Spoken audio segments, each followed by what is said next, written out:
Got a new suggestion here. I think it's from Tamara Chance. If I'm wrong, do let me know in the comments.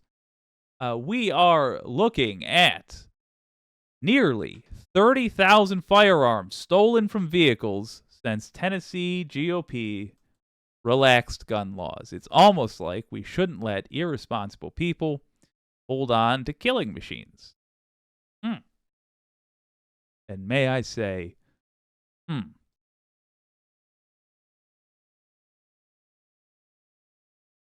Tennessee lawmakers promised they could relax gun laws and actually make us safer. But an exclusive News Channel 5 investigation discovers that's not what happened. Thanks for joining us at 6. I'm Rory Johnston. And I'm Kelsey Gibbs. That investigation uncovered that after Republican-led efforts to allow more people to go armed, the number of gun crimes actually went up. News Channel 5 chief investigative reporter Phil Williams is looking at what happened on the streets after those laws changed. And Phil, I know you're trying to look beyond all the partisan spin and just get right to the cold, hard facts here. Yeah, no doubt about that. You'll remember that last week we heard This guy, he was also talking about that mayoral candidate. I freaking love this guy. Phil Williams. All right.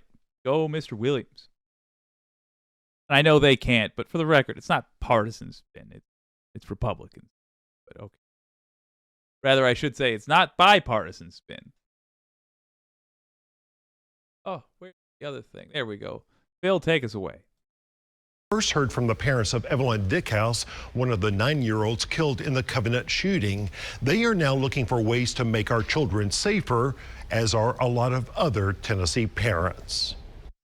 How is this normal? Like, why is it normal? This was the scene outside a small Memphis private school back in November. Yet when parents called police, they were told that he could walk around outside of a school with this military-grade weapon designed to kill people in mass.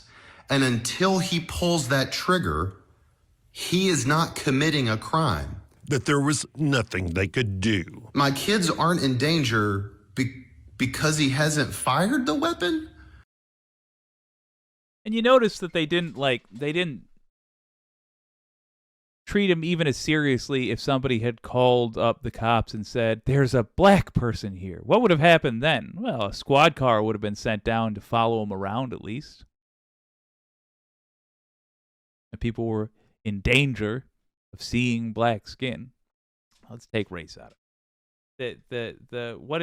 What did the police do? The same thing they did with Uvalde. They heard this guy's got a big gun. No thanks. We're scared. This is the world they want to live in. I don't need to keep harping on this, and I'll say irresponsible and not helpful things if I go too far.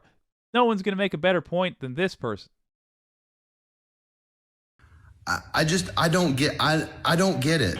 Call next door, Miss Clark. For the last 10 years, Tennessee lawmakers have gradually relaxed the state's gun laws, arguing it was about public safety. This absolutely makes us a safer state, this bill as a whole. That it was even God's will. Is that it is our right, given by God in this country, to keep and bear arms. It's a trend that began in 2013. Ladies and gentlemen, the bill you have before you now has drawn a lot of attention. When Republicans first passed a bill to allow gun permit holders to leave firearms inside their unattended vehicles, what some called a guns and trunks bill. While the law said the guns had to be locked up out of sight, there was no penalty for those who left their deadly weapons out in public view, even for leaving the vehicle unlocked. In hindsight, was that a good bill? Oh, absolutely. Jeremy Faison from rural East Tennessee was one of the bill's sponsors. My district is incredibly pro-Second Amendment, pro-gun, don't touch my guns. Everywhere I go, that's what I hear. That's what I was asked to do, that's what I did. But when News Channel 5 Investigates crunched the data, we discovered that in... All right, go back to that clown. One thing that Republicans love to do is stir up a ruckus until people are chanting the thing they asked them to chant, and then say, listen to these folks chanting for me to do this thing. I gotta.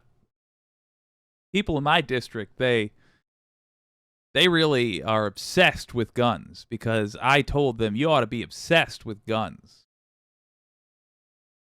It's pretty obvious that it's a bad idea to tell people that you can leave your gun sitting in the open in an unlocked car, just begging for the kind of person who steals things to be the kind of person who steals things and has a gun. That's obvious.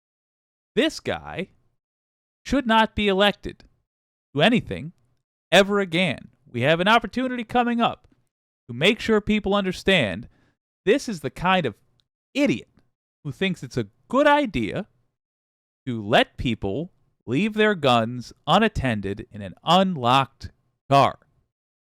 That is a bad idea. Cannot believe I have to say this, but that is a bad idea. A lot of gun owners in the WYCD audience, heck of a lot of them, none of them would do that. None of them. Because they are responsible gun owners. They understand you have to take owning a gun seriously. It's a thing designed to kill people.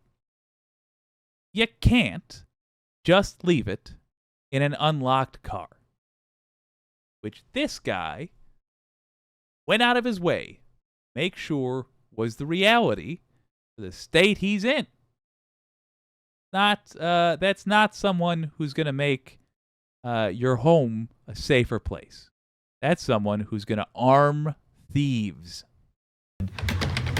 But when News Channel 5 Investigates crunched the data, we discovered that in 2013, the year the law was first passed, there were just 46 guns reported stolen from motor vehicles for the entire state of Tennessee. 3 years later, that number had shot up to more than 2,000 reported cases. The next year, more than 4,000. By 2022, there were almost 5,400 guns reported stolen from cars statewide.